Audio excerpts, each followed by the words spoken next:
স্বাগত ৭১ জার্নালে। প্রিয় দর্শক, আপনাদের সাথে আছে আমি কাউসার মাহমুদ। আপনারা জানেন ৭১ জার্নাল সংবাদ বিশ্লেষণের অনুষ্ঠান। এখানে আমরা আলোচনা করি দিনের উল্লেখযোগ্য খবরগুলো নিয়ে।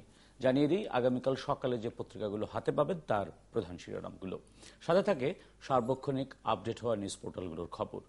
আজকে আমাদের ৭১ জার্নালে যোগ দিয়েছেন ঢাকা সাংবাদিক ইউনিয়নের সভাপতি শাবান মাহমুদ এবং পূর্ব পশ্চিম BD.com এর প্রধান সম্পাদক পীর হাবিবুর রহমান। আপনাদের দুজনকে ৭১ জার্নালে স্বাগত জানাই। সেই সাথে আমাদের প্রতিনিধি আছেন ফ্রান্সে, নুরুল ওয়াহিদ, তিনিও আমাদের সাথে যুক্ত হবেন। আপনি নিশ্চয়ই এরই মধ্যে জেনেছেন যে ফ্রান্সে ভয়াবহ দুর্ঘটনার কথা, এবং শেষ খবর সেটি হচ্ছে যে ফ্রান্সে একটি নাইট ক্লাবে শেষ খবর আমরা যেটা জানি যে এর আগে যে ঘটনা ঘটেছিল সেখানে আইএসের হামলায় প্রায় ১৩০ জন হতাহতের মধ্যে ৮ মাস জরুরি অবস্থা চলাকালেই দ্বিতীয়বার এই ঘটনাটি ঘটল, এবং সেটি ফ্রান্সের দক্ষিণ উপকূলবর্তী অঞ্চলের যে নিজ শহর সেটা বাস্তিল দিবস উদযাপন করতে গিয়ে ঘটেছে। এটি আমরা জানি যে সাধারণ মানুষকে লক্ষ্য করে, এবং সেখানে ৮৪ জন মারা গেছে।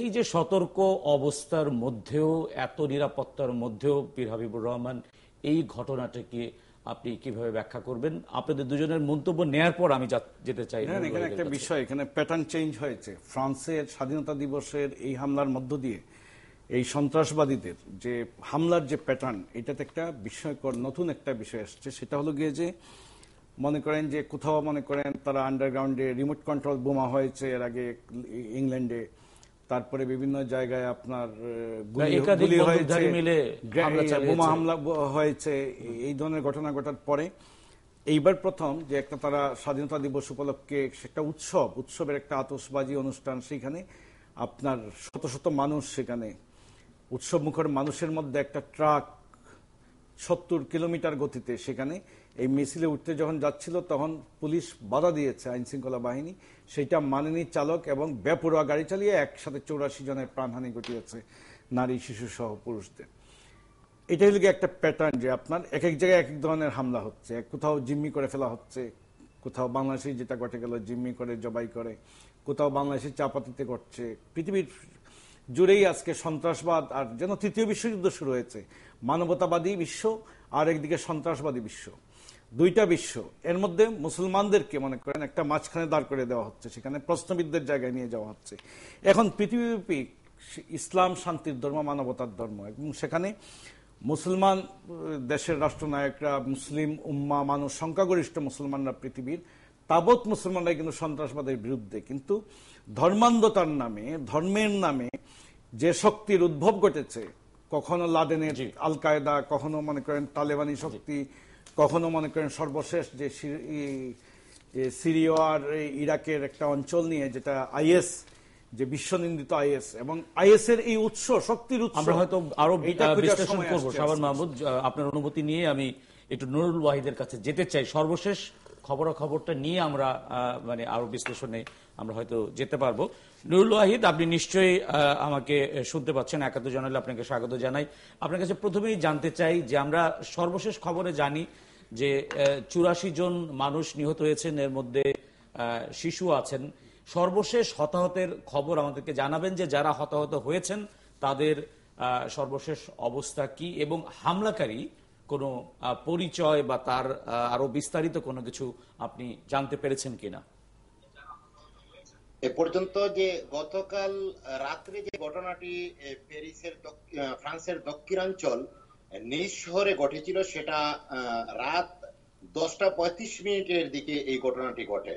এই ঘটনার পরে এখন পর্যন্ত কিন্তু ৮৪ জন লোকের মৃত্যু ঘটেছে, এবং ২০ জন লোক খুবই বেশি আহত, যাকে বলে সেই আহত অবস্থায় আছে। পাশাপাশি প্রায় ২০০ লোক আরো আহত রয়েছে।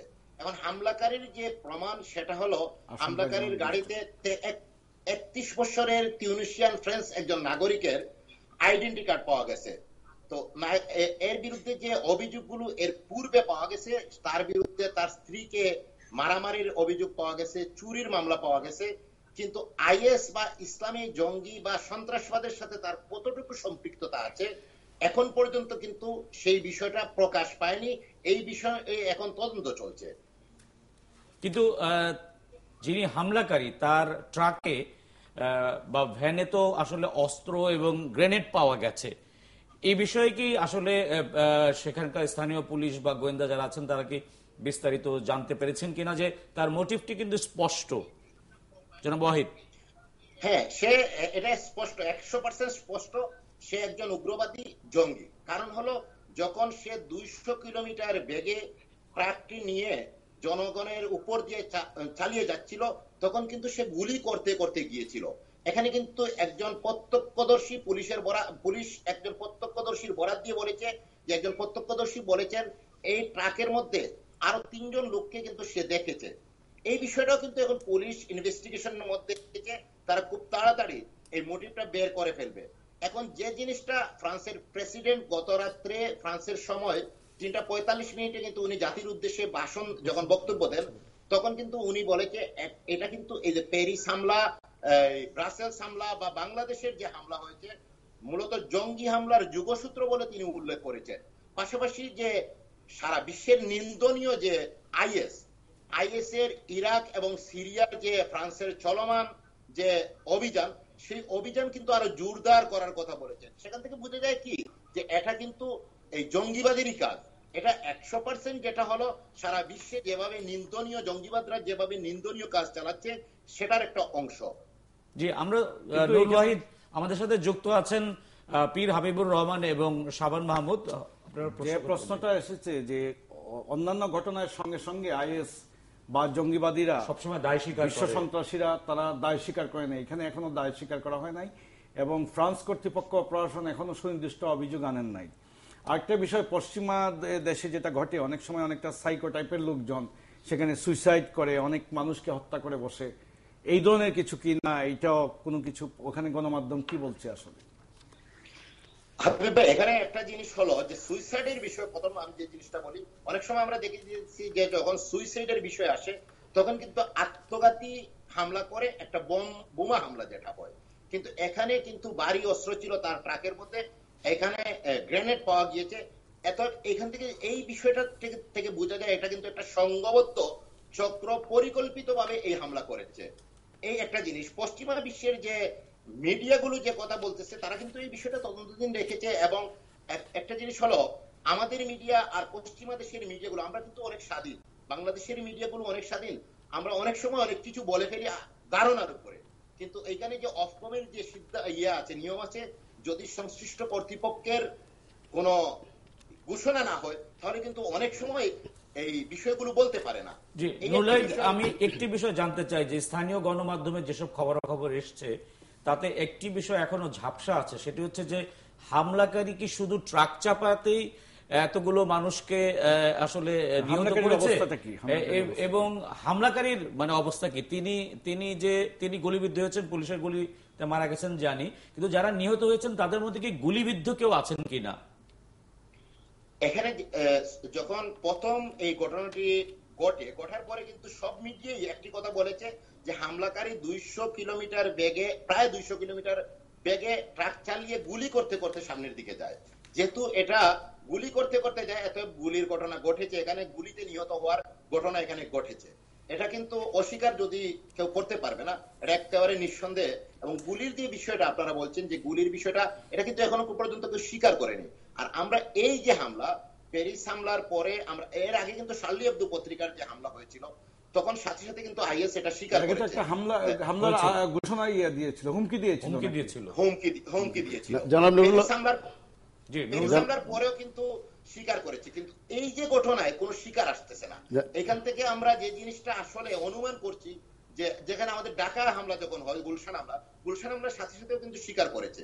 এখন কি এটা আইএস বা জঙ্গিবাদ যারা আছে তাদের নতুন কোন পরিকল্পনা কি না, যে ঘটনা ঘটানোর পর যখন হামলা হয় স্বীকার করে ফেলে, তখন কিন্তু আইএস এর বিরুদ্ধে বিশ্ব নেতারা বা সারা বিশ্ব কিন্তু তাদের বিরুদ্ধে অবস্থান নেয়। তারা কি নতুন কোন পরিকল্পনা বেছে নিয়েছে কিনা, এটা কিন্তু এখন এটি এখনো রহস্যময়, কারণ হামলার ধরনটিও নতুন, যদিও এটা ইসরায়েলে এবং ইউরোপে এই ধরনের হামলায় হয়েছে, কিন্তু এত ব্যাপক হতাহতের খবর হয়নি। শাবান মাহমুদ কিছু জানতে চাচ্ছেন আপনার কাছে। জনাব নুরুল ওয়াহিদ, আমি যেটি আপনার কাছে জানতে চাচ্ছি যে বিশ্বব্যাপী আইএস এর ব্যাপারে আমরা জানি যে তারা ইসলাম প্রতিষ্ঠার নামে সাধারণত এই জঙ্গি হামলাগুলো চালায়, কিন্তু বাংলাদেশের সাম্প্রতিক সময়ে যে ঘটনাগুলো ঘটছে তা থেকে আমরা স্পষ্ট হচ্ছে যে স্বাধীনতা বিরোধী একটি চক্র মুক্তিযুদ্ধের পক্ষের সরকারকে সরানোর জন্য অথবা রাষ্ট্রের বিরুদ্ধে অথবা উন্নয়ন বিরোধী পরিকল্পনা থেকে এ ধরনের বিচ্ছিন্ন ঘটনা ঘটাচ্ছে।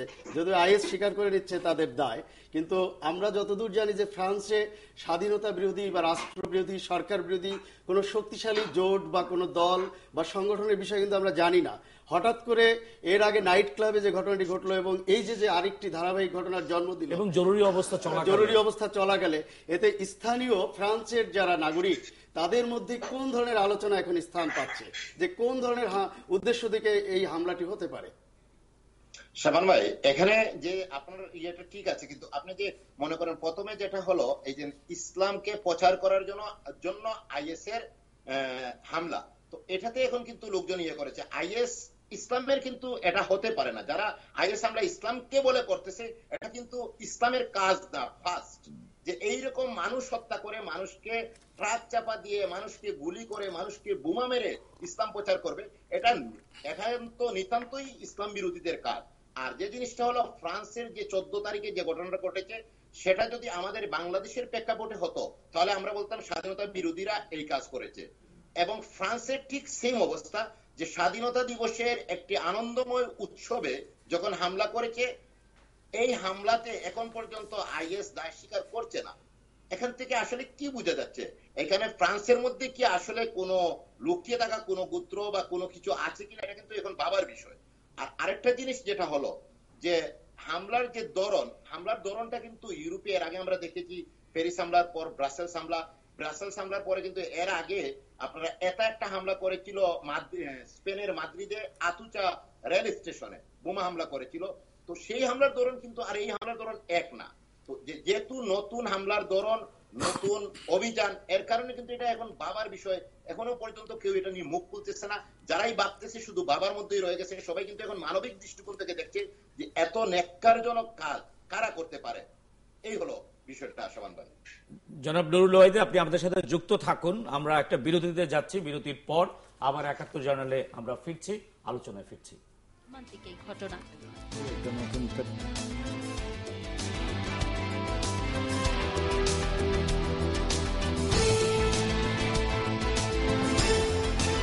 নিবরাজ ঝিনাইদহে থাকতেই 2 সেবায়েত খুব পুলিশকে ফাঁকি দিয়ে কাটিয়ে দেয় 4টি মাস।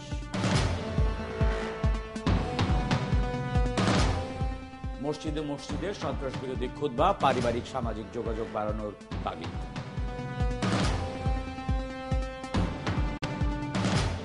ফ্রান্সে জাতীয় দিবসের অনুষ্ঠানে ট্রাক হামলায় নিহত 84, আনন্দ উৎসবে আতঙ্কে আর শোকে কাটাচ্ছে ফ্রান্স।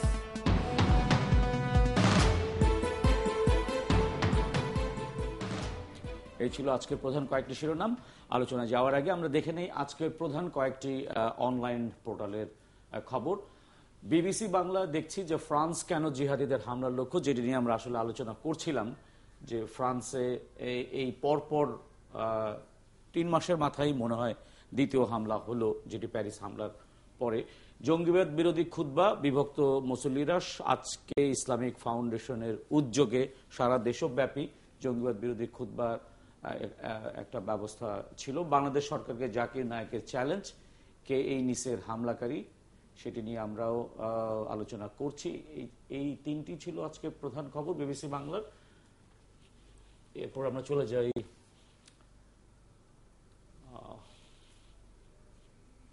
প্রথম আলোতে।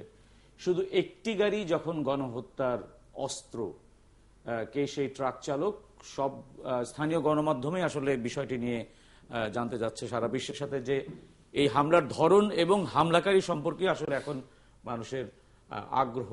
2014 সালের পর ইউরোপে যত সন্ত্রাসী হামলা, সেটি নিয়ে একটি প্রতিবেদন আছে। সমৃদ্ধির জন্য যোগাযোগ কৌশলের আহ্বান প্রধানমন্ত্রীর। নিসে হামলা, হারানো শিশুকে খুঁজে দিল ফেসবুক। এই ছিল প্রথম আলোর।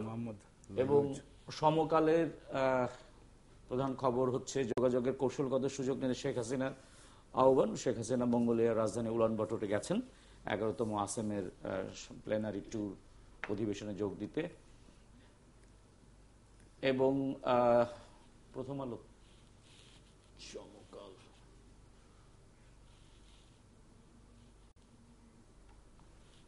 আমরা দেখছি যে 2014 সাল থেকে ইউরোপে যত সন্ত্রাসী হামলা সেটি নিয়ে একটি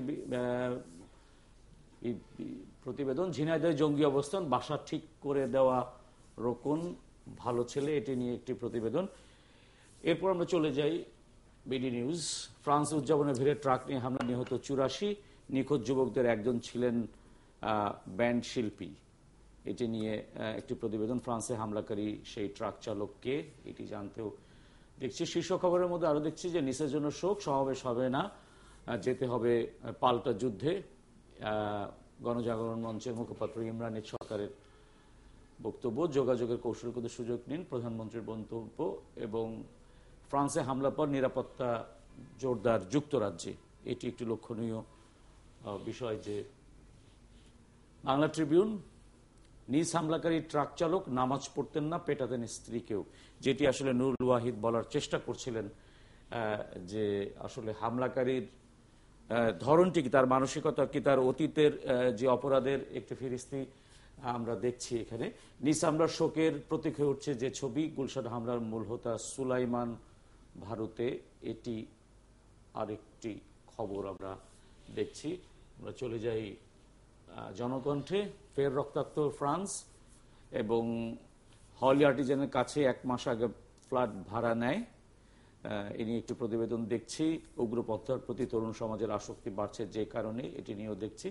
রূপপুর পরমাণু বিদ্যুৎ কেন্দ্র নির্মাণের ঋণ চুক্তি 26শে জুলাই এবং সমৃদ্ধির জন্য যোগাযোগ কৌশলের সুযোগ গ্রহণ করুন, প্রধানমন্ত্রীর সফরের খবর। আমরা আলোচনায় আবারও ফিরে যেতে চাই ফ্রান্সে। নুরুল ওয়াহিদ আমাদের সাথে, আশা করি আপনি যুক্ত আছেন। বিরতির আগে আসলে যে প্রশ্নটি আপনাকে করতে চাচ্ছিলাম, আমি জানি না নুরুল ওয়াহিদকে আমরা যুক্ত হতে পারবো কিনা। নুরুল ওয়াহিদ, এই যে এত সতর্ক অবস্থার ভেতরে এবং জরুরি অবস্থা চলাকালে এরকম একটি হামলা আসলে ফ্রান্সের যে নিরাপত্তা ব্যবস্থা এটাকেও আসলে প্রশ্নবিদ্ধ করে। এবং আপনার কথা তো আমরা পেয়েছি এবং আমরা স্থানীয় যে গণমাধ্যমে এসেছে সেটি হচ্ছে যে এই হামলাকারীর ট্রাকে বা ভ্যানে অস্ত্র ছিল, গ্রেনেড ছিল। তো এটি নিয়ে আসলে সেখানকার স্থানীয় পত্রপত্রিকায় কোন রকম প্রতিবেদন কিংবা মন্তব্য আপনি দেখেছেন কিনা? হ্যাঁ, এখানে যে বিষয়টা আপনি বলেছেন সেটা এই ব্যাপারে কিন্তু সব পত্র পত্রিকায় প্রতিবেদন গুলো প্রকাশ করেছে। তো প্রতিবেদনের প্রকাশে সবাই কিন্তু অনুসন্ধানে নেমেছে যে আসলে মূল উদ্দেশ্যটা কি। এখন এই যে হামলাকারী, যিনি হামলাকারীকে শনাক্ত করে তার একজন সাবেক স্ত্রী, এখন কিন্তু সেই স্ত্রী তার না, এবং এই স্ত্রীর সাথে তার সেপারেশন হয়ে গেছে। তো সাবেক স্ত্রীকে যখন জিজ্ঞাসাবাদ পুলিশ করেছে তখন প্রমাণ পাওয়া গেছে তার মানসিকভাবে সে কিন্তু একটু বিপদগ্রস্ত। কারণ হলো সে তার বিরুদ্ধে যে থানায় যে মামলাগুলো এর ইতিপূর্বে রয়েছে সেগুলো কিন্তু তেমন বড় জঙ্গিবাদ বা সন্ত্রাসবাদ, টেরোরিজম এরকম কোনো কিছু নেই। তার বিরুদ্ধে এই মামলাগুলো ছিল মূলত চুরাই মামলা, কিছু চুরির মামলা আছে, লোকজনকে মারামারির মামলা আছে। তার স্ত্রী কিন্তু তার বিরুদ্ধে এর আগে কয়েকটি অভিযোগ করেছেন, তাকে পেটানোর মামলা। তো এর কারণে প্রথম একটা দিক যে এর আগে যখন শার্লি আব্দুর ঘটনা বা প্যারিস হামলার ঘটনার পরে যে সরকার বা প্রশাসন একটি সামনের দিকে যেতে পেরেছে যে আইএস ইস্যু ছিল। এখন কিন্তু এই ইস্যুটা আসলে কোন দিকে যাচ্ছে কেউ কিন্তু সঠিকভাবে বলতে পারছে না। সবাই কিন্তু এখন বিভিন্ন দিক নিয়ে কথা বলছে। জি, আমি সর্বশেষ একটি বিষয় জানতে চাই। যদিও আমরা জানি যে আমাদের দূতাবাস সূত্রে, ফ্রান্সে আমাদের বাংলাদেশ দূতাবাস সূত্রে, যে বাংলাদেশি কোনো নাগরিকের কোনো হতাহতের কোনো খবর নেই। তো সেটি আসলে আপনি নিশ্চিত করবেন কিনা যে যারা হতাহত হয়েছেন কিংবা নিহতের মধ্যে শেষ পর্যন্ত আপনি কি জানতে পেরেছেন কিনা যে বাংলাদেশি কেউ আছে কিনা? আমরা সর্বশেষ যে চেষ্টা চালিয়েছি যে এখানে কতজন বাংলাদেশি আছে, তো সেই খবর নিতে গিয়ে আমরা দেখা গেল যে নিজ শহরে 12 থেকে 15 জন বাংলাদেশি বসবাস করে। সবাই কিন্তু এখানে কাজের জন্যই মূলত আছে। তো এখন পর্যন্ত যেটা হলো যে যেখানে হামলার ঘটনা ঘটেছে সেটা কিন্তু মূল শহর, যেখানে কাজের জন্য লোকজন যায় বা শহরের কেন্দ্রবিন্দু থেকে কিন্তু একটু দূরে। যদি আমরা কারওয়ান বাজার থেকে ধরতে পারি এটা মতিঝিল এই পর্যন্ত। তো যার কারণে যে কারওয়ান বাজার যদি মূল সেন্টারটা হয় তাহলে মতিঝিলে ঘটনাটা ঘটেছে, যার কারণে এখানে বাংলাদেশিদের প্রথমে থাকার সম্ভাবনাই ছিল না। পরে যখন দূতাবাসের পক্ষ থেকে হেল্প ডেস্ক খোলা হয়, আজকে সকাল পর্যন্ত বা একটু আগে পর্যন্ত আমার দূতাবাসের কর্মকর্তার সাথে কথা হয়েছে, তারা জানিয়েছে এখন পর্যন্ত কোনো অভিযোগ তাদের কাছে আসেনি যে এখানে বাংলাদেশের হতাহতের ঘটনা। নুরুল ওয়াহিদ, আপনাকে ধন্যবাদ ৭১ জানালে যুক্ত থাকার জন্য। আবারও হয়তো কোনো এক সময় আপনার সাথে আমরা যুক্ত হতে পারবো। শাবান মাহমুদ, আপনি বিষয়টিকে আসলে কিভাবে দেখছেন? এই যে ফ্রান্সে পরপর এই যে হামলাটা হলো, এটাকে আপনার কাছে কি মনে হচ্ছে? এটাকে শুধুই মাত্র একজন অপরাধী কিংবা একজন মানুষের মস্তিষ্ক বিকৃতি কিংবা মানে এর মধ্যে কি আপনি শুধু একজন সাধারণ অপরাধী নাকি একজন উদ্দেশ্যমূলকভাবে এই হামলাটাকে আপনি ব্যাখ্যা করতে চান? কোনোভাবেই একজন সাধারণ অপরাধী বা একজন ব্যক্তির পরিকল্পনা থেকে এ ধরনের ঘটনা ঘটতে পারে বলে আমি মনে করি না। এর পিছনে অবশ্যই উদ্দেশ্য থাকতে পারে বা আছে। এবং আন্তর্জাতিকভাবে এখন সারা বিশ্বে যে অস্থিরতা চলছে, অধিকাংশ দেশের সরকার প্রধানই কিন্তু বিভিন্ন আন্তর্জাতিক ফোরামে দাবিও করছেন যে বিশ্বে এক ধরনের অস্থিরতা চলছে। জাতিসংঘের অধিবেশনে আমরা দেখছি আজেম সম্মেলন চলছে, যেটি মঙ্গোলিয়াতে। এর আগে যত কমনওয়েলথ সম্মেলন, যত আন্তর্জাতিক সম্মেলন আছে, সন্ত্রাসবাদের বিরুদ্ধে একযোগে কাজ করার যে অঙ্গীকার ব্যক্ত করছেন বিশ্ব নেতারা, তার প্রমাণ হলো যে বিশ্বব্যাপী একটি সন্ত্রাসের হাওয়া বইছে এবং অস্থিরতা চলছে। সেই অস্থিরতার অংশ হিসেবেই ফ্রান্সে এই ঘটনাটি ঘটতে পারে বলে আমার মনে হয়। এবং পশ্চিমা বিশ্ব কিন্তু এখন আর শান্ত রয়েছে বা পুরোপুরি গণতান্ত্রিক পরিবেশ রয়েছে এটি দাবি করার কোনো সুযোগ নেই। সেই দেশগুলোতে কিন্তু বাংলাদেশের আদলে বা আমাদের এশিয়ার যেসব মুসলিম কান্ট্রিগুলোতে যে অস্থিরতা বা জঙ্গি হামলাগুলো আমরা দেখি, তার আদলে বিচ্ছিন্ন ঘটনার কিন্তু সূত্রপাত ঘটছে। এমনকি সৌদি আরবেও কিন্তু ঈদের আগে আমরা ভোরশীতে বোমা হামলার ঘটনা দেখেছি। ব্রিটেনে আমরা একজন পার্লামেন্ট সদস্যকে কিন্তু ছুরি মেরে তাকে হত্যা করার ঘটনা ঘটেছে। সারা বিশ্বে এর আগে আমেরিকাতে অরল্যান্ডোতে, ফ্লোরিডা অঙ্গরাজ্যে আমরা দেখেছি যে সেখানে নাইট ক্লাবে কিভাবে সন্ত্রাসী ঘটনা পরিচালনা করা হয়েছে। তা এই ঘটনাটি আইএস পরিচালনা করেছে কিনা সে বিষয়ে আমি সুস্পষ্ট ধারণা দিতে পারছি না। তবে সন্ত্রাসবাদের অংশ এবং এর পেছনে বড় কোনো ধরনের পরিকল্পনা আছে, সেই পরিকল্পনাটি বাস্তবায়ন করতে তাকে ব্যবহার করা হয়েছে। এবং অত্যন্ত দুঃখের সাথে আমি বলতে চাই যে যার নাম বেরিয়ে আসছে গাড়ি চালক, তিনি মুসলিম সম্প্রদায়ের একজন লোক। সারা বিশ্বে যত সন্ত্রাসী ঘটনা ঘটছে, মুসলিম সম্প্রদায়কে কিন্তু সন্ত্রাসী বানানোর চেষ্টা চলছে। এবং কারা চেষ্টা করছে নিশ্চয়ই আপনারা জানেন এবং মিডিয়ার কল্যাণে সবাই জানে। এবং এই হতাহতে যিনি প্রথম মারা গেছেন তিনিও একজন মুসলিম নারী, এটি আমরা স্থানীয় গণমাধ্যমে জানতে পেরেছি। আপনি যেটি বলছিলেন সেটি হচ্ছে যে এই যে সন্ত্রাসবাদের বিরুদ্ধে সারা পৃথিবী রুখে দাঁড়িয়েছে, সারা পৃথিবী সোচ্চার হয়েছে। এবং আমাদের দেশের প্রেক্ষাপটেও যদি চিন্তা করি যে আমরা গুলশান ট্র্যাজেডি এবং শোলাকিয়ার যে ঘটনা, সেটির রেশ হতে না হতেই আমরা আবার এরকম একটা হামলার কথা শুনলাম।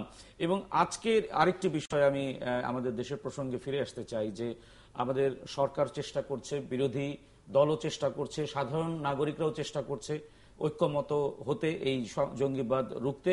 এবং আজকে ইসলামিক ফাউন্ডেশনের উদ্যোগে জঙ্গিবাদ বিরোধী খুতবা বা বয়ানের একটি উদ্যোগ তারা নিয়েছে, যে জুম্মার সময় এই খুতবার সময় ইমাম সাহেবরা সাধারণত অনেক কিছুই বলেন, ধর্মের কথা বলেন, সেই অংশ হিসাবে তারা ইসলামিক ফাউন্ডেশন একটি উদ্যোগ নিয়েছে। আমরা একটু কথা বলতে চাই শামীম মোহাম্মদ আফজালের সাথে, মহাপরিচালক ইসলামিক ফাউন্ডেশনের। তার কাছে জানতে চাই যে আজকে তারা যে উদ্যোগটি নিয়েছেন সেই উদ্যোগের সাড়া কেমন। শামীম মোহাম্মদ আফজাল, আপনাকে ৭১ জানালে স্বাগত জানাই। আপনারা আজকে একটি নির্ধারিত বয়ান আপনারা বিতরণ করেছেন সারা দেশব্যাপী জঙ্গিবাদ বিরোধী বয়ান বা খুতবা প্রচারের জন্য। সেটিতে আসলে আপনারা কেমন সাড়া পেয়েছেন বা আপনারা এই ব্যাপারে কোনো মনিটরিং করেছেন কিনা? আলহামদুলিল্লাহ, আমরা এই বিষয়টি জনসাধারণের পক্ষ থেকে, বিশেষ করে ওলামায়ে কেরামের পক্ষ থেকে ভীষণভাবে আমরা সাড়া পেয়েছি। আমরা সারা দেশের ৬৪টি জেলায় আমাদের টেলিফোনের মাধ্যমে মনিটরিং করেছি। তাতে দেখা গেছে যে গ্রামে গঞ্জের ওলামায়ে কেরামগণ এই বিষয়টার উপর অত্যন্ত গুরুত্ব দিয়েছে। তার কারণ ঢাকা শহরে যত বিজ্ঞ ওলামায়ে কেরামে অবস্থান করে, গ্রামে গঞ্জে তিনিরা সকলের পক্ষে খুতবা রচনা করা সম্ভব নয়। তা তিনিরা সাধারণত এই শত বৎসরের পুরাতন যে খুতবার বইগুলো আছে, ও বইগুলো যথাযথই আছে, বিভিন্ন পর্বের উপরে আছে, কিন্তু ওনারা সেই সমস্ত বইয়ের খুতবাই পর্যায়ক্রমে পড়ে থাকেন বিভিন্ন পর্বের উপরে। কিন্তু বর্তমান যে বিশ্বের যে নতুন নতুন সমস্যা সৃষ্টি হচ্ছে, এই সমস্যাগুলোও যে কুরআন সুন্নাহর আলোকে সমাধানের দিক দর্শন আছে, তার আলোকে নতুন করে খুতবার বই লিখার রচনা করার প্রয়োজনীয়তা দেখে দিয়েছে। এই বিষয়টি আমরা জানি যে এটির অংশ হিসাবে আপনারা দিয়েছেন, কিন্তু আমাকে খুব সংক্ষেপে কি বলবেন যে আপনারা যে নির্ধারিত খুতবাটি দিয়েছেন সেটির সারমর্মটা কি? এই খুতবার মূল সারমর্ম যদি আপনি বলতে চাই, এখানে প্রথমে বলা ছিল যে জিনিসটা, যে হে মুসলমানগণ, একজন মানুষ সে যাই হোক না কেন, তার জন্য পৃথিবী নিরাপদ জীবন ধারণ করার অধিকার স্বীকৃত। সে মুমিন হোক, কাফের হোক, ফাসেক হোক, অন্যায়ভাবে কোনো মানুষকে খুন করা কিংবা তার সম্পদ গ্রাস করা বা তাকে অপমান করা, সেটা ইসলামের দৃষ্টিতে, কোরআনের দৃষ্টিতে হারাম। তাই যদি সে কোনো অন্যায় করে থাকে, সে বিচার আদালতে সেটা। সাধারণ মানুষরা এটি আসলে বুঝবে কিভাবে? এই খুতবা কি আরবি ভাষায় দেওয়া হয়েছে নাকি বাংলা ভাষায় দেওয়া হয়েছে? খুতবা নামাজের এক অংশ, এবং সেখানে কোরআন এবং হাদিস থাকেন। কোরআন হাদিস আরবিতে রচিত, কিন্তু বাংলাদেশের মানুষ 1% আরবি ভালো বুঝে না। সেই জন্য এই খুতবার সারমর্মটা, খুতবার পূর্বে যে বয়ান বা ওয়াজ করা হয়, সেখানে তার সারমর্মটা বাংলাতে বলে দেওয়ার জন্য আমরা সেই আরবি বাংলার সাথে সাথে আমরা দিয়ে দিয়েছি। আমাদের সাথে যুক্ত আছেন পীর হাবিবুর রহমান এবং শাবান মাহমুদ, দুজনই সাংবাদিক, এবং আমরা জানার চেষ্টা করি তারা আসলে কিভাবে দেখছেন। পীর হাবিবুর রহমান, এই জঙ্গিবাদ বিরোধী বয়ান বা খুতবার কোন একটা অনলাইন গণমাধ্যমে দেখলাম যে ঢাকায় কোন মুসল্লিদের মধ্যে একটা বিভক্তি আসছে বিভিন্ন মসজিদে এই খুতবা পাঠ নিয়ে, যেটা ইসলামী ফাউন্ডেশন তৈরি করে দিয়েছেন। আমি বিষয়টা এইভাবে বুঝি যে ছোটবেলা থেকে আমরা যে জুম্মার নামাজ পড়ে আসছি, মনে করেন এখন পর্যন্ত, সেখানে যখন আমাদের নামাজ পড়ানো হয়, মনে করেন আপনি কায়দা সিফারা দিয়ে কোরআন শরীফ শেষ করেছি, আমাদের যিনি কোরআন শরীফ পড়িয়েছেন তিনিও একটা বিরিয়ানি হয়েছে সেটা খেয়েছেন, আমরাও খেয়েছি, মুনারাত হয়েছে, কোরআন শরীফ ভুলে গেছি, আমরাও বুঝি নাই কি আরবি পড়েছি, এবং আরবির একটা মহত্ব তুলে ধরা হইতো যে আরবি পড়লেই যেন একটা অনেক কিছু পারলে বেহেশতে চলে যাওয়া যায়, কিন্তু আমরা বুঝলামই না যে আসলে কি। এই জন্য আমাদের সময়টা একটা ব্যাপার রয়ে গেছে, আমাদের জেনারেশন অনেকেই যে বিষয়টা আসলে বুঝে না। যারা মনে করেন ধর্মের ব্যাপারে সমালোচনা করেন, আমি দেখেছি তাদেরও জ্ঞানের গভীরতা তেমন নেই। যেমন আমি সবসময় বলি ধর্মের ব্যাপারটা আমি কম জানি, কিন্তু আমি পারিবারিকভাবে আমি ধর্মের প্রতি বিশ্বাসী, আমি ধর্মের প্রতি আল্লাহর প্রতি অনুগত। কিন্তু আমি যেটা বলছিলাম খুতবার প্রসঙ্গে, যে আমরা জুম্মাবার দিন নামাজটা ভাব গাম্ভীর্যের সঙ্গে আমাদের হয়, এবং শুক্রবারে, অনেকে বলে শুক্রবারে মুসলমান যারা 5 ওয়াক্ত নামাজ প্রতিদিন পড়েন না, শুক্রবারে দেখা যায় মসজিদের জায়গা হয় না, বাইরে বিস্তৃত হয়, তো সেইখানে মুসল্লিদের যে দল নামে, সেইখানে নামাজটা বাবুকামি যে পড়ার পরে যখন খুতবাটা পড়েন, তখন সবাই এই নামাজের আগে যখন খুতবাটা পড়েন চুপ করে বসে থাকে সবাই, এবং শেষে যখন 2-1টা পরিচিত শব্দ আসে, বোঝা যায় এটা শেষ হয়ে আসছে, তখন 1-2 জন করে দাঁড়াতে থাকেন, তখন গোটা মসজিদের সবাই মুসল্লিরা দাঁড়িয়ে যান, এরপরে নামাজের রাকাত বাঁধেন। তো সেই আরবিটা পড়াইলে অসুবিধাটাই কি? ওইটা তো কেউ জানলই না। কিন্তু আমি শেষ করছি, কিন্তু মূল সমস্যা যেখানে, সমস্যা হলো গিয়ে আপনি মাদ্রাসার শিক্ষা চালু করেছেন রাজনীতির বাইরে, ওখানে কি হয় আমাদের জনপ্রতিনিধিরা দেখেন না। সমস্ত উন্নয়ন বরাদ্দের একটা বড় অংশ, সাহায্য সব ওইখানে দেন ভোটের জন্য। এটা সব রাজনৈতিক দল যখন যারা ক্ষমতায় থাকেন, তাদের প্রতিনিধিরা থাকেন, তারা এটা করেন। ইসলামী ফাউন্ডেশন নিশ্চয় করেন তাদের সাহায্য সহযোগিতা। জঙ্গিবাদী বই বলতে কিছু বুঝি না। যেসব বই বাংলায় হোক আর হোক ইসলামী জেহাদি বই, সেই জেহাদি বইগুলো আগে পড়ে তারপর পরিবেশন করা দরকার, যে কোনটা মানুষকে উদ্বুদ্ধ করে কিনা। আমাদের যেসব ক্ষমতাবান এবং বিত্তবানরা ছাত্র রাজনীতিকে নাক ছিটকাতেন, এবং তারা তাদের সন্তানদের জন্য ইংলিশ মিডিয়াম স্কুল থেকে, স্কলাস্টিক স্কুলের মতো স্কুল থেকে, নামি ইন্টারন্যাশনাল আন্তর্জাতিক মানসম্পন্ন স্কুল থেকে এবং আন্তর্জাতিক স্ট্যান্ডার্ডের শিক্ষাদানের জন্য তারা অনেক বিশ্ববিদ্যালয় তৈরি করেছিলেন।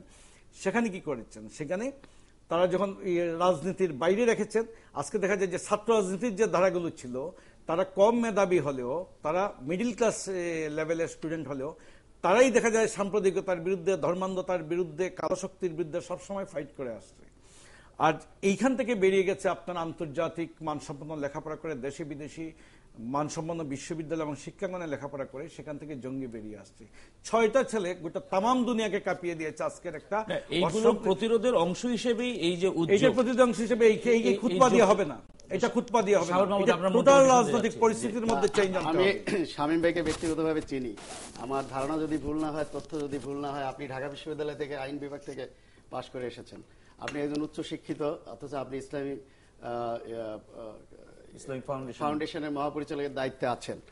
আমার জানা মতে মাননীয় প্রধানমন্ত্রী আপনার নেতৃত্বেই বাংলাদেশের অনেক আলেম ওলামা এবং ইমামদের সঙ্গে ইতিপূর্বে বৈঠক করেছেন এবং একটি দিক নির্দেশনা দিয়েছেন।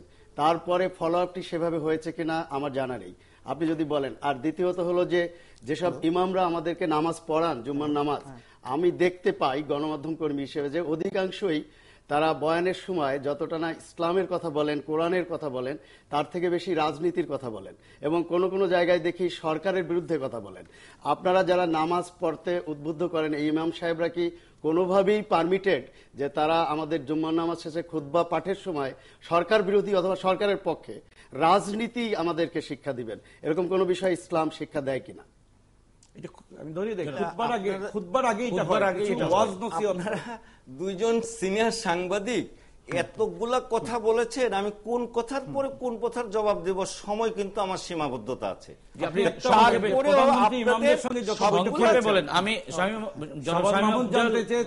শামীম মোহাম্মদ আফজাল আপনাকে সাহায্য করার জন্য বলছি যে শাবান মাহমুদ যেটা বলার চেষ্টা করছিলেন যে খুতবার সময় বা খুতবার আগে, আসলে খুতবার আগে যে ওয়াজ নসিহত করা হয় বা যাই কিছু বলা হয়, সেখানে ইমাম সাহেবরা রাজনীতি নিয়ে কিংবা এটা করা দরকার ওটা করা দরকার, সরকারের পক্ষে কিংবা সরকারের বিপক্ষে হোক বিপক্ষে হোক, এটা বলার এটি কি আপনাদের মানে মূল কাজ কিনা? না, এই ধরনের মসজিদ আল্লাহর ঘর, আল্লাহর ইবাদত করা এবং ইবাদত শিক্ষার জায়গা, সেখানে দুনিয়াবি রাজনীতি করা, কোরআন সুন্নাহর পরিপন্থী কথা বলা, এটা সম্পূর্ণ নিষিদ্ধ। কিন্তু এই কাজটা বিশেষ করে বাংলাদেশে কিছু কিছু এখন যা হচ্ছে, এটা বিকৃত ইসলামের নামে যারা রাজনীতি করেন, তারা গণতান্ত্রিক রাজনীতিবিদরা মসজিদের বারান্দা বা ইমাম মুয়াজ্জেমের ঘরকে তাদের অফিস বানায় নাই, কিন্তু বিকৃত ইসলামিক রাজনীতিবিদরা তারা এই মসজিদকে কেন্দ্র করে যে রাজনীতি সৃষ্টি করছে, বর্তমান বিশ্ব অশান্তির মূল কারণ হলো সেখানে।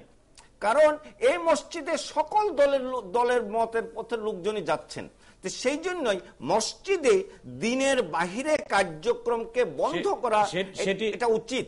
যে এই জায়গাটায় আমি একটু কথা বলতে চাই আপনাকে, যে এই ধরনের আপনারা যে উদ্যোগটি নিয়েছেন সেটাকে সাধুবাদ জানাই। আমি বলি যে এটিতে যদি কেউ জেগে উঠতে পারে তাহলে তো ভালোই, কিন্তু এ ধরনের তৎপরতা তো আসলে নতুন কোনো কিছু না, এটা তো বছর বছর ধরেই হয়ে আসছিল। আপনারা এর আগে এই উদ্যোগ নেননি কেন? গণমাধ্যমে একাধিকবার এসেছে যে বিশেষ করে জামাত শিবির এবং জেএমবি অধ্যুষিত এলাকায় অনেক মসজিদে এই ধরনের উস্কানিমূলক বক্তব্য প্রচার করা হয়, তখন আপনারা এই বিষয়গুলো মনিটরিং করেননি কেন বা এরকম উদ্যোগ নেননি কেন? আমরা উদ্যোগ নেই এ কথাটা ঠিক না, তবে বর্তমান সিচুয়েশনে যেমন ধরুন আমরা এখন থেকে প্রায় 1 বছর পূর্বে আমাদের এই খুতবার কপি আমরা বিভিন্ন জায়গায় বিলি করেছি। তবে এইবার এই সপ্তাহে যে কাজটা শুরু করেছি এবং পর্যায়ক্রমে এর পরবর্তী সকল সপ্তাহে আমরা প্রতি সপ্তাহের খুতবা দেশের মসজিদগুলোতে আমরা বিলি করার ব্যবস্থা করব। আমাদের জনবল আছে প্রায় 50 থেকে 60 হাজার, প্রতিটা ইউনিয়নে আমাদের 10 জন করে এই মক্তবে শিক্ষক আলেম আছেন, তাদের মধ্যে কাজটা করব এবং বিশ্বের প্রায় সকল মুসলিম অধ্যুষিত কান্ট্রিতেই রাষ্ট্রীয়ভাবে জাতীয় পর্যায়ের বিজ্ঞ উলামায়ে কেরামদের দ্বারা খুতবা রচিত হয়। আমরাও এই কাজটা বাংলাদেশের বিজ্ঞ উলামা কিন্তু শুরু করেছি এবং সেটা শুরু করেছেন, এটা আরো হয়তো অব্যাহত থাকবে। কিন্তু আমি সেই সাথে আরেকটি বিষয় জানতে চাই, শুধু খুতবায় এই উদ্যোগ দিয়েই কি আসলে আপনারা এই কর্মসূচি চালাবেন কিনা? সেই সাথে আপনার কাছ থেকে জানতে চাচ্ছি যে আপনার কাছ থেকে কোনো সুপারিশ আছে কিনা, ইসলামিক ফাউন্ডেশন এই ধরনের কোনো উদ্যোগ নেবেন কিনা? ধরুন কোরআন আসছে 1400 বছর পূর্বে, নবী করিম সাল্লাল্লাহু আলাইহি ওয়াসাল্লামের হাদিস আসছে 1400 বছর পূর্বে, তখন থেকে দ্বীনি শিক্ষার কারিকুলাম আসছে। এখন থেকে 100 বছর পূর্বে সর্বশেষ 10 শ্রেণী জামায়াত থেকে যে আমাদের দেশের আলিয়া এবং কওমি মাদ্রাসাগুলো হয়েছে, তখনকার উলামায়ে কেরামের একজন, আপনি উদ্যোগের কথা বলেন, ভবিষ্যতে যে জিনিসগুলো বলবেন সেটি উদ্যোগ হলো এখনকার যে মাদ্রাসা আছে এই মাদ্রাসাকে আরবিতে রচিত কোরআন এবং আরবিতে রচিত সিয়াসিত্তার কিতাব যদি যথাযথভাবে পড়ায় তাদেরকে দ্বীনের ডাক্তার বানানো হয় এবং মানুষকে নৈতিকতা শিক্ষা এবং ধর্ম শিক্ষার বিষয়টা যদি যথাযথভাবে তাদেরকে কার্যক্রম করার সুযোগ দেওয়া হয়, তাহলে ওই বিকৃত ইসলামীরা যারা ভাবনার কথা বলেন, কিন্তু কর্মসূচি নিয়েছেন, নির্দিষ্ট কর্মসূচি নিয়েছেন যেটি বাস্তবায়ন করবেন, এটি নিয়ে শুনতে চাচ্ছি। নির্দিষ্ট কর্মসূচির মধ্যে শিক্ষা মন্ত্রণালয়ের অনেক কাজ আছে। যেমন দেখেন এখন মডেল ক্যাডেট কিন্ডারগার্টেন যে মাদ্রাসাগুলো হচ্ছে এবং তারা জাতীয় কারিকুলামের বাহিরে ধর্মকে বিকৃত কিছু বিষয় ধর্মের নামে তারা চালাই দিচ্ছে। সে সমস্ত স্কুল কলেজ মাদ্রাসা বিশ্ববিদ্যালয়ের সেই সমস্ত শিক্ষা কারিকুলাম বন্ধ করতে হবে এবং মাদ্রাসাগুলোতে সে ভারতবর্ষের যেমন মনে করেন দেওবন্দ মাদ্রাসা আছে, আজমগড়ে পীর মাশায়েখদের মাদ্রাসা আছে, তাদের অনুকরণে আমাদের মাদ্রাসার কারিকুলামকে সাজাইতে হবে। এই ক্ষেত্রে সাজাতে হবে, এটা আমি এখনো ভাবনা পর্যায়ে, আপনি কেন কর্মসূচিটা জানতে চাচ্ছি। এই মাদ্রাসার কারিকুলাম সাজানোর দায়িত্ব ইসলামী ফাউন্ডেশনের না, বাংলাদেশের প্রাইমারি স্কুল হাই স্কুলের বই পুস্তক রচনা করে এনসিটিভি। ঠিক সেরকম ভাবে মাদ্রাসার বই পুস্তকও ওই মাদ্রাসা বোর্ডের দায়িত্ব না দিয়ে এনসিটিভিকে যদি দায়িত্ব দেওয়া হয়, তাহলে তিনিরা যোগ্য আলেমদের মাধ্যমে বই রচনা করবে। আর তারা যদি আমাদের সাহায্য চা বা আমাদের কাছে যদি সেই সমস্ত দায়িত্ব দেওয়া হয়, আমরা যথাযথভাবে সমস্ত বই রচনা করে দিতে পারবো। আমি শামীম ভাইয়ের কাছে আরেকটি প্রশ্ন করতে চাই যে আমরা লক্ষ্য করেছি গণমাধ্যম কর্মী হিসেবে আমাদের অবজারভেশন যে বিভিন্ন ইমাম স্থানীয় পর্যায়ে যাদের নিয়োগ দেওয়া হয় সেখানে আওয়ামী লীগের স্থানীয় জনপ্রতিনিধি অথবা আওয়ামী লীগ নেতাদের সুপারিশ ছাড়া দেওয়া হচ্ছে না। আইন মন্ত্রণালয় থেকে এই বিষয়টি আমরা উদ্বেগের সঙ্গে লক্ষ্য করেছি। এতে কি সত্যিকার অর্থে ইমামদের পৃষ্ঠপোষকতা করা হচ্ছে নাকি দলীয় লোকদের? আপনার আওয়ামী লীগ নয়, গণতান্ত্রিক রাজনীতি যিনিরা করেন আমার জানা মতে তিনিরা মসজিদকে কেন্দ্র করে তারা রাজনীতি করেন না। এই কার্যক্রমটা জামাত এবং ছাত্র শিবিরের ছেলেপেলেরাই করে। তারাই শুধু তাদের রাজনৈতিক প্ল্যাটফর্মের জন্য তারাই ইমাম নিয়োগের ক্ষেত্রে 30 বছর যাবত এই কার্যক্রম করেছে। তারা হয়তোবা এখন গণতান্ত্রিক রাজনীতি যিনিরা করেন তিনিদের উচিত, আমি মনে করি এই মসজিদে এই সমস্ত জামাত শিবিরের লোকজন যে নিয়ন্ত্রণ যা আছে এগুলো যদি বন্ধ করে প্রকৃত উলামায়ে কেরাম যারা কোরআন জানে হাদিস জানে, যারা এই বন্ধ করার উপায়টাই জানতে চাচ্ছি। জনাব আফজাল, আপনি থাকুন আমাদের সাথে, আমরা একটা বিরতিতে যাচ্ছি, বিরতির পরে তারপর এই বিষয়ে আমরা আরেকটু বিস্তারিত আলোচনা করবো। 71 জানালে একটা বিরতি।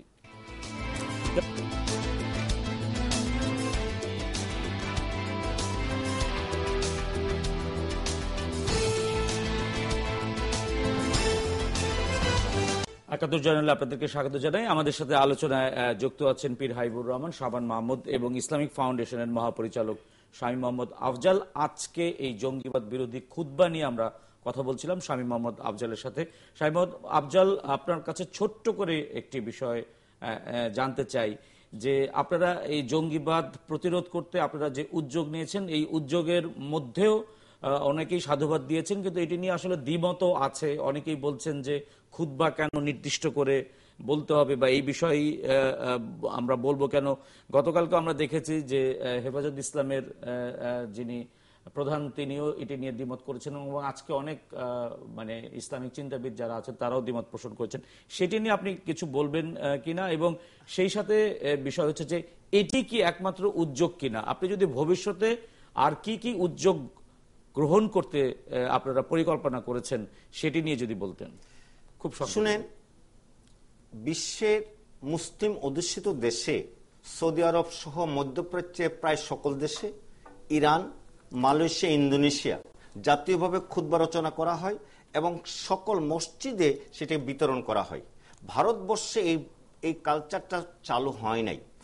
সেই জন্যই আমরা যদিও মনে করি যে এই ধরনের একটা কালচার সৃষ্টি করার জন্য প্রাথমিক উদ্যোগ হিসেবে আমরা ঢাকা শহরের বিজ্ঞ উলামায়ে কেরামদেরকে নিয়ে জাতীয় মসজিদের খুতবাটা আমরা রচনা করি এবং অন্যান্য মসজিদে বিলি করি যে যিনিদের পক্ষে কোরআন হাদিসের আলোকে যথাযথ খুতবা রচনা করা সম্ভব হয় না, তিনিরা যেন আমাদের খুতবাটা অনুসরণ করে নিজেরা একটা লেখক, অথবা এই খুতবাটাই তো ওনারা যদি মসজিদে পড়েন তাহলে জনগণ উপকৃত হবে। এছাড়াও আমাদের সবচেয়ে বড় উদ্যোগ যে আমরা তো আলেম তৈরি করি না, আলেম তৈরির ইন্ডাস্ট্রি হলো মাদ্রাসাগুলা। এই মাদ্রাসা কারিকুলাম শত বৎসর পূর্বে যা ছিল, এখন বর্তমানে সরকারের বা সুধীজনের যথাযথভাবে এটা তদারকির অভাবে এই মাদ্রাসা কারিকুলাম বা শিক্ষা কারিকুলামের মধ্যে বিকৃত ধর্মীয় জামাত মুদিদেরকে একটা বিরাট অংশ সেখানে কাজ করছে।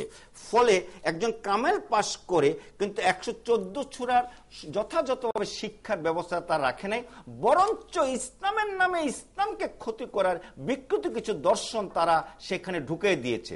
এই জিনিসগুলোকে সেখান থেকে বের করে দেওয়া, নতুন করে কারিকুলাম করা, এই ক্ষেত্রে আমরা শিক্ষা মন্ত্রণালয় এবং এনসিডিবি-কে আমরা সহযোগিতা করতে চাই, বা তিনরা যদি আমাদেরকে দায়িত্ব দেন সহযোগিতা করতে চান। এ ব্যাপারে কোনো যোগাযোগ করেছেন কিনা? আমি অবশ্যই যোগাযোগ করেছি, আমি এখন থেকে আরো কয়েক বছর আগে। শাহ মোহাম্মদ আফজাল, আপনি আমাদের সাথে যুক্ত থাকুন। আপনাদের এই উদ্যোগের মতো আরো অনেক সংগঠনও আছেন যারা উদ্যোগ নিয়েছেন। গণজাগরণ মঞ্চ আজকে একটি জঙ্গিবাদ বিরোধী সমাবেশ করেছেন।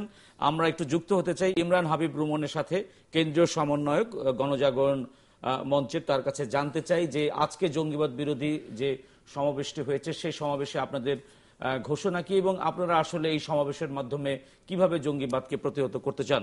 ইমরান হাবিব রুমন। প্রথমেই ৭১ জার্নালের মাধ্যমে সবাইকে গণজাগরণ মঞ্চ এবং সমস্থানের ছাত্রফ্রন্টের পক্ষ থেকে শুভেচ্ছা জানাচ্ছি। প্রথমত আজকে আমাদের আপনারা ইতিমধ্যে শুনেছেন যে সাম্প্রদায়িকতা ও জঙ্গিবাদ মুক্ত নিরাপদ বাংলাদেশ চাই, এই স্লোগানকে সামনে রেখে আজকে গণজাগরণ মঞ্চে এখানে নাগরিক সমাবেশ এবং পতাকা মিছিল অনুষ্ঠিত হয়। এবং এই নাগরিক সমাবেশে অধ্যাপক অজয় রায়, সুলতানা কামাল, খুশি কবির, ভাস্কর রাশা, ইমরান সরকার সহ বিভিন্ন ছাত্র নেতৃবৃন্দ সেখানে বক্তব্য রাখেন। এখান থেকে আগামী 1 মাসের কর্মসূচিও এখান থেকে ঘোষণা করা হয়। আমি আপনাদের মাধ্যমে এর আগে ছোট্ট একটা ঘটনার কথা উল্লেখ করতে চাই। আমি গত পরশু শ্রীবাসদের পক্ষ থেকে আমরা ছাত্র এবং ছাত্রফ্রন্ট আমরা শোলাকিয়ার ওখানে যাই। শোলাকিয়ায় যাওয়ার পরে এই ঘটনাটা এখনো আসেনি যে এখানে যে ঝর্ণা রানী ভৌমিক, যিনি জঙ্গিদের গুলিতে যিনি মারা গেছেন, এই পরিবারে আমরা যখন যাই, তার ছোট্ট ছেলে শুভ ভৌমিক ক্লাস 6-এ পড়ে। এই ছেলেটা প্রতি ঈদের জামাতের সময় শোলাকিয়ায়, যেহেতু আপনারা জানেন লক্ষ লক্ষ মুসল্লিদের সেখানে আগমন ঘটে, এরা সনাতন ধর্মাবলম্বী, তারপরেও প্রত্যেক ঈদে এই পরিবারের লোকজন, এই পরিবারের মতো আরো অনেক পরিবারের লোকজন রাস্তা দিয়ে যে মুসল্লিরা সেখানে নামাজ পড়তে যান, তারা যেহেতু তৃষ্ণার্ত থাকে, অনেক দূর দূরান্ত থেকে আসেন, তাদেরকে পানি খাওয়ায়। সকালবেলা থেকে এই শুভ ভৌমিক তার মাকে বারবার বলছিল যে মা, আমি তো ওই মুসল্লিদের পানি খাবো, চলো আমরা ব্যবস্থা করি, এবং সেই ব্যবস্থায় তারা করছিল। সেই সময় দেখেন যে একটা কি নির্মম ঘটনা, যে উনি গুলিতে মারা গেলেন। কিন্তু এই গুলিতে আমরা যখন শোলাকিয়া ওখানে যাই, ঈদগাহটা এমন যে এর আশেপাশে যদি কোনো বোমা বিস্ফোরণ হয় তাহলে হয়তো বোমা বিস্ফোরণে কতজন মারা যাবে এটা বড় কথা না, এখানে পুরোটাই তো ওয়াল দিয়ে ঘেরা, কিছু পকেট গেট দিয়ে মুসল্লিরা এখানে ঢোকেন বা বের হন। এখানে নিশ্চিতভাবে পদপিষ্ট হয়ে হয়তো সহস্রাধিক মানুষ এখান থেকে মারা যেত। হয়তো এই ঝর্ণারানী ভৌমিক তার জীবন দিয়ে এখানে মুসল্লিদের প্রাণ রক্ষা করেছেন। আজকে আমরা গণজাগরণ মঞ্চের পক্ষ থেকে এই স্পিরিটকে ধারণ করে, যে আমরা ৭১ সালে মুক্তিযুদ্ধ হয়েছিল, হিন্দু মুসলিম বৌদ্ধ খ্রিস্টান সবাই কাঁধে কাঁধ রেখে আমরা মুক্তিযুদ্ধ করেছিলাম, আমাদের পুরুষেরা তারা মুক্তিযুদ্ধ করেছিল।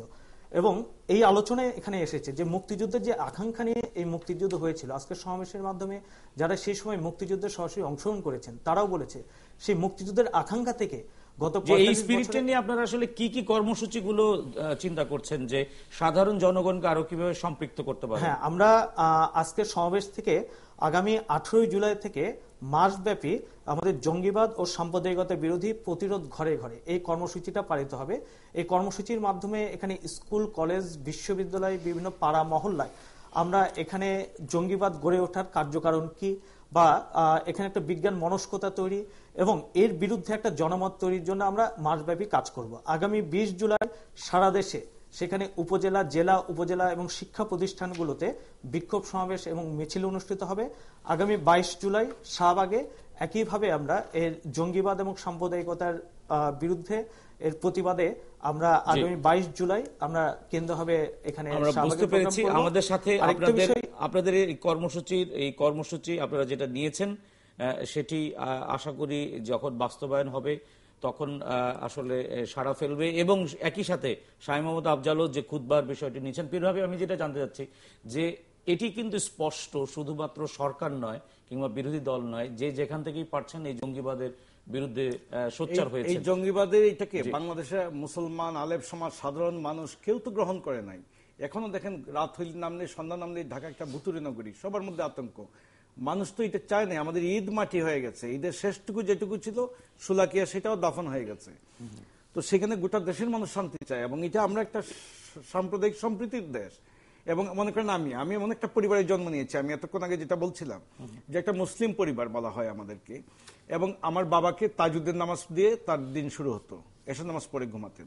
আমার মা তাজুদ দিয়ে শুরু হতো, এবং আমার মায়ের কোরআন তেলাওয়াত আমার এখনো সুরেলা কণ্ঠে আমার মনে আছে। বাবার তেলাওয়াত এত সুরেলা ছিল না, এটা বিরক্তি লাগতো, কিন্তু মায়েরটা ছিল ফাবিয়া আলাই রাব্বিকুমা তুকাজ্জিবানটা যে পড়তেন, আমার কানে এখনো মায়ের এই কণ্ঠটুকু এখনো লেগে আছে, এখনো আমার ঘুম থেকে তুলে মাঝে মধ্যে। তো এইটা আবার দেখা পাড়ার মাসিমাদের নিয়ে জ্যোৎস্নারাতে পাড়ার উঠানে বসছেন, করছেন, তাদের বিভিন্ন পূজায় আমাদের গাছের ফল মূল সব দিচ্ছেন। আমরা একটা একান্নবর্তী পরিবার, আমার পাড়ায় আবার খ্রিস্টান মিশন, আমরা এইভাবে বেড়ে উঠেছি। তখন আমরা এই সাম্প্রদায়িকতা এইসব শব্দই আমরা শুনি নাই। গোটা শহর একটা সামাজিক পরিবেশে আমরা আবদ্ধ। এইটা রাজনীতি এখানে বিভক্তিটা এনেছে। রাজনীতিটা যদি আমাদের ঠিক হয়, একটা সংস্কার আসে। এবং যেটা বলছিলেন যে সমাজতান্ত্রিক ছাত্র ফ্রন্টের সাধারণ সম্পাদক, আজকে তিনি এই সম্পৃক্তি কি করবেন? তারুণ্য হলো বাংলাদেশের শক্তি, যেটা ইসলাম ফাউন্ডেশনের, তিনি একসময় ঢাকা বিশ্ববিদ্যালয়ে পড়েছেন। ঢাকা বিশ্ববিদ্যালয়ে ইসলামী স্টাডিজ বিভাগ আছে, সেখানে অনেক পণ্ডিত লোকজন আছেন যারা ইসলাম বুঝেন, জ্ঞান চর্চা করেন। তো মনে করেন তাদেরকে ইনভলভ করতে হবে আজকে। এবং সারা বাংলাদেশে যত বিশ্ববিদ্যালয়ে এই ধরনের শিক্ষকরা আছেন, খালি এই যে দলীয় আনুগত্যের যারা, এদেরকে একটু দূরে সরিয়ে রাখেন, মানুষের আস্থার জায়গার লোকগুলোকে সামনে নিয়ে আসেন, দেশকে গণজাগরণের মধ্যে নিয়ে আসতে হবে। গণজাগরণ এই মুক্তিযুদ্ধ আমাদের পূর্বসূরীরা ছাত্র সমাজ করেছে। আমরা কি করেছি? একদিকে ক্যাম্পাসের সামরিক শাসনের বিরুদ্ধে, ক্যাম্পাস থেকে রাজপথ, এবং সাম্প্রদায়িকতার বিরুদ্ধে ক্যাম্পাস থেকে ধর্মান্তর। 26 বছর এইটা আমি বলি, আমরা অনেক আকুতি মিনতি করেছি। 26 বছর ধরে সমস্ত সামরিক জমানায় ছাত্র সংসদ নির্বাচন হয়েছে। আপনি 26 বছর ধরে ঢাকা বিশ্ববিদ্যালয় সহ সকল ছাত্র সংসদ নির্বাচন বন্ধ রেখে সারা বাংলাদেশের রাজনীতিকে অনুর্বর করেছেন, মেধাহীন করেছেন, নেতৃত্বহীন করেছেন। আজকে যত জাতীয় নেতা যারাই বেঁচে আছেন, যেটুকু আছেন, ছাত্র রাজনীতির গর্ব থেকে এসেছেন, প্রকৃত রাজনীতিবিদ। এবং সারা দেশে যদি তাদের পদচারণা থাকতো এই 26 বছরের, আজকে জঙ্গিবাদ এইভাবে হতো না। এবং আজকে তখন ঢেউ উঠতো। এইখানে মনে করেন মুক্তিযুদ্ধের ইতিহাস চর্চা নর্থ সাউথে হচ্ছে কিনা, অনেকগুলো ব্যাঙ্গের ছাতার মতো শপিং মলগুলোতে বিশ্ববিদ্যালয় দেওয়া হচ্ছে, বিশ্ববিদ্যালয়ের সার্টিফিকেট কেনা বেচা হচ্ছে। সেখানে কি শিক্ষা দেওয়া হচ্ছে? আপনি পীর হাবিবের সাথে কি একমত কিনা? এবং সেই সাথে আরেকটি বিষয়, আপনি আদর্শিক রাজনীতি দিতে হবে, রাজনীতিকে মুক্তি দিতে হবে জাতিকে। একটি বিষয় কিন্তু এখনো পর্যন্ত আমাদের বিশেষ করে প্রধান দুটি দলের কিন্তু এখনো ঐক্যে আমরা পৌঁছাতে পারিনি। এই ঐক্যের অনিবার্যতাটা আপনি কিভাবে দেখছেন? অবশ্যই পুরো জাতি ঐক্যের অনিবার্যতা প্রত্যাশা করছে, কিন্তু আপনি যে কথা বলছিলেন যে এই প্রেক্ষাপটে এখন সকল রাজনৈতিক দল, সকল প্রগতিশীল শক্তি, পেশাজীবী শক্তি একটি আশা ব্যঞ্জক জায়গা আপনি উচ্চারণ করেছেন যে তারা এক হচ্ছে, কিন্তু এই জায়গায় আমার একটু দ্বিমত আছে। সেটি হলো বাংলাদেশের রাজপথের প্রধান বিরোধী দল বিএনপি, তারা যদিও আহ্বান জানাচ্ছে যে সন্ত্রাস বিরোধী একটি ঐক্য গড়ে তুলবে, জোট গড়ে তুলবে, কিন্তু এত কিছু ঘটার পরেও বিএনপিকে রাজপথে এই জঙ্গিবাদের বিরুদ্ধে, সন্ত্রাসের বিরুদ্ধে এখন পর্যন্ত কিন্তু আমরা কোনো সমাবেশ করতে দেখিনি। এবং বিএনপির রাজনৈতিক জোটে যে জামাতে ইসলাম আছে, সেই জামাতে ইসলামকে সকল রাজনৈতিক দল, বিএনপি ছাড়া সকলে দায়ী করছে যে এই সাম্প্রদায়িকতার জন্য, জন্য, এই মৌলবাদের জন্য, এই অসাম্প্রদায়িক চেতনার জন্য, সাম্প্রতিক ঘটনাবলীর জন্য জামাতই হচ্ছে মূল শক্তি। সেই জামাতকে সঙ্গে নিয়ে যখন বিএনপি বলে যে তারা সন্ত্রাস বিরোধী, জঙ্গি বিরোধী জোট গড়বে, যতক্ষণ পর্যন্ত জামাত তাদের সঙ্গে থাকবে ততক্ষণ পর্যন্ত বিএনপির এই আহ্বানকে আপনি কিভাবে দেখবেন এবং এটিকে কতটুকু গ্রহণযোগ্য বলে মনে করবেন আপনি? বিএনপি এইরকম যে জঙ্গিবাদ বিরোধী তৎপরতার অংশ হিসাবে তারা পেশাজীবীদের সাথে একটি বৈঠক করেছে, সেখানে কিন্তু জামাতকে বিচ্ছিন্ন করার জন্য কিংবা জামাত থেকে সরে আসার জন্য কিংবা জামাতকে ক্ষমা চাওয়ার জন্য কিন্তু একটি আহ্বান করা সেখানে হয়েছে। প্রাথমিক আমরা মিডিয়ার কল্যাণে দেখেছি যে প্রাথমিকভাবে এ ধরনের আলোচনা আসছে, যতক্ষণ পর্যন্ত এটি বাস্তবায়ন না হবে ততক্ষণ পর্যন্ত আমরা এটি নিয়ে আলোচনা চালিয়ে যাব। আরেকটা বিরতিতে যেতে হচ্ছে, বিরতির পরে ৭১ জার্নালে আবারও ফিরছি।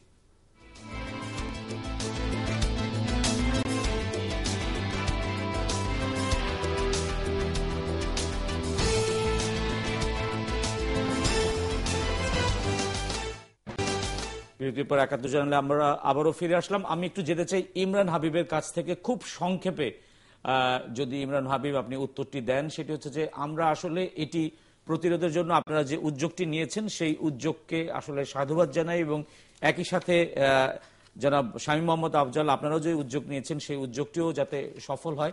কিন্তু ইমরান হাবিব আপনার কাছ থেকে খুব সংক্ষেপে জানতে চাই, এই যে আপনারা প্রতিরোধ ঘরে ঘরে নামে যে আপনারা আন্দোলনটি ছড়াতে চাচ্ছেন, সেই প্রতিরোধ ঘরে ঘরের বিষয়ে আপনারা কি শুধু জনসংযোগে সীমাবদ্ধ থাকবেন নাকি সাংস্কৃতিক আন্দোলন হিসেবেও মানুষকে জাগানোর জন্য আপনারা এই উদ্যোগটি গ্রহণ করবেন?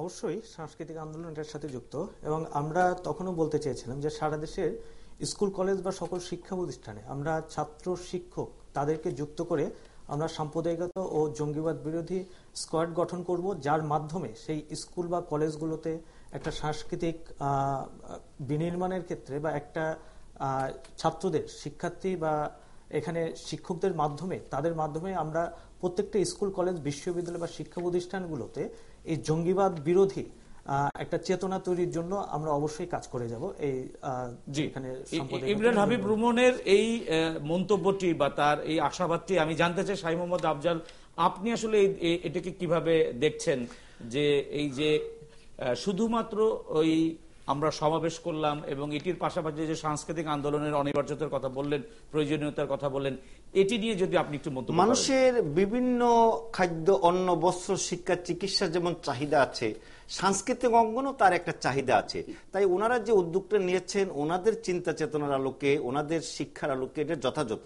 আমরা মনে করি আমরাও মসজিদ মাদ্রাসাকে কেন্দ্র করে এদেশের ইসলামিক চিন্তাবিদদেরকে নিয়ে ইসলামিক কৃষ্টি কালচার, পর্ব পালন, বিভিন্ন অনুষ্ঠানের দিকে আমরা যদি একটু বেশি সময় দিতে পারি, মানুষের যে অলস সময়টাকে যদি আমরা সংস্কৃতির মাধ্যমে কাজে লাগাইতে পারি, এটা খুব ভালো উদ্যোগ হবে। সেই সাথে আপনাদেরকে আমি একটু অনুরোধ করতে চাচ্ছি, বাংলাদেশের ১,২৫,০০,০০০ বাঙালি সারা বিশ্বে ছড়ায়ে ছিটিয়ে আছে।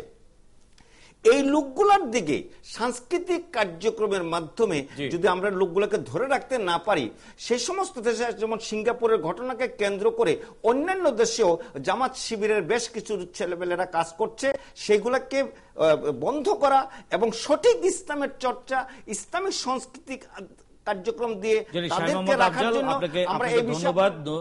ইমরান হাবিব রুমন, আপনাদেরকে ধন্যবাদ এবং আপনারা দুজন যে শেষ মন্তব্যটি করেছেন সেটি আমাদের অতিথির কাছ থেকে জানতে চাই যে এই যে সাংস্কৃতিক আন্দোলনের অনিবার্যতার কথা বলেছেন এবং উচ্চশিক্ষার পাশাপাশি আমাদের যে আরো নৈতিক শিক্ষা, মানবিক শিক্ষা, এগুলোর অনিবার্যতাটা আসলে প্রয়োজন হয়ে মনে পড়ছে। দেখেন, এইগুলোতে দীর্ঘদিনের একটা বন্দাত্ম চলছে। এটা হঠাৎ করে আজকে এনে আমাদের জাতীয় যে দুর্যোগ আজকে জঙ্গিবাদ, আজকে গোটা বিশ্বের সামনে আমরা বলছি, আমার যে নৃশংস হত্যাকাণ্ড ১ জুলাই ঘটে গেছে, তারপর যে ঝাঁকুনি, সেই ঝাঁকুনিতে আজকে দুই নেত্রী বলেছেন যে সকল ভেদাভেদ বলে আমরা আসুন ঐক্য গড়ে তুলি নিরাপদ বাংলাদেশের জন্য।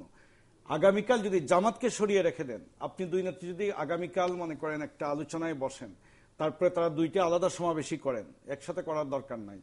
আপনার সমস্ত জামাতকে বাদ দেন, সমস্ত আলেম ওলামা একটা গণজাগরণ যদি গঠান, রাজনৈতিক ঐক্য হলেই শুধু একমাত্র গণজাগরণ সম্ভব, আর না হয় সম্ভব না। আর আপনি তারুণ্যের শক্তি যেটা বিপদগামী হচ্ছে, জঙ্গিবাদের দিকে যাচ্ছে, সেখান থেকে তারুণ্যকে দিয়েই তারুণ্যকে আপনি মোকাবেলা করতে হবে, তারুণ্যকে দিয়েই তারুণ্যকে পথে টানতে হবে, সুপথে। সেটার জন্য আমি বলছি আদর্শিক রাজনীতি দেন, ছাত্র সংসদগুলো দেন, আর জাতীয় রাজনীতি থেকে তৃণমূল পর্যন্ত এই যে মনোনয়ন বাণিজ্য, কমিটি বাণিজ্য, লুটেরা, লুটপাট, দুর্নীতি, এইটার লাগামটা টেনে দেন। শাবান মাহমুদ, আপনার মন্তব্যটি। না, আমি শেষ করতে চাই। আমার বড় ভাই পীর হাবিব ভাইয়ের সঙ্গে সম্পূর্ণভাবে একমত। এখন রাজনৈতিক নেতৃত্ব আছে, কিন্তু রাজনৈতিক নেতৃত্বে যে ঐক্য, এটি অত্যন্ত জরুরি হয়ে পড়েছে। এবং প্রত্যেকটি রাজনৈতিক দলকে ক্ষমতা কেন্দ্রিক রাজনীতি, এটিকে প্রাধান্য না দিয়ে বাংলাদেশ রক্ষার রাজনীতি, জনগণের কল্যাণের রাজনীতি, সাম্প্রদায়িকতা বিরোধী রাজনীতি, দেশের উন্নয়নের রাজনীতি, মৌলিক শিক্ষায় তরুণ প্রজন্মকে শিক্ষিত করার রাজনীতি, এবং আপনি যেটি বলেছেন পারিবারিক শিক্ষা, নৈতিক শিক্ষা, এই শিক্ষাগুলো সরকারি পর্যায় থেকে পৃষ্ঠপোষকতার জন্য সর্বব্যাপী একটি সামাজিক আন্দোলন গড়ে তুলতে হবে। আপনারা দুজনেই যে আশাবাদ ব্যক্ত করেছেন এবং যারা অতিথি ছিলেন তারা যে আশাবাদ ব্যক্ত করেছেন, সেই আশাবাদের রেশ ধরে আমি একটি ভালো খবর দিয়ে আজকের অনুষ্ঠানটি শেষ করতে চাই। সেটি হচ্ছে যে সাম্প্রতিক একটি আন্তর্জাতিক গবেষণা প্রতিষ্ঠান বিএমআই রিসার্চ, তারা বলেছেন যে বাংলাদেশ হচ্ছে ভবিষ্যতের 10টি উঠতি বাজারের একটি, এবং তারা যে 10টি দেশ কে তারা চিহ্নিত করেছেন তার মধ্যে একটি বাংলাদেশ, এবং বলেছে আগামী 10 বছরের মধ্যে বাংলাদেশ হবে পৃথিবীর অন্যতম একটি অর্থনৈতিক প্রবৃদ্ধির নতুন চালিকা শক্তি। সেটি টিকাতে হলে, এটি একটি আন্তর্জাতিক প্রতিষ্ঠান, সেটি টেকাতে হলে আমাদের যে ঐক্যর কথা বলছেন সেই ঐক্যটি জরুরি। এই আশাবাদ ব্যক্ত করে 71 জার্নাল এখানে শেষ করছি। সবাই ভালো থাকবেন, শুভরাত্রি।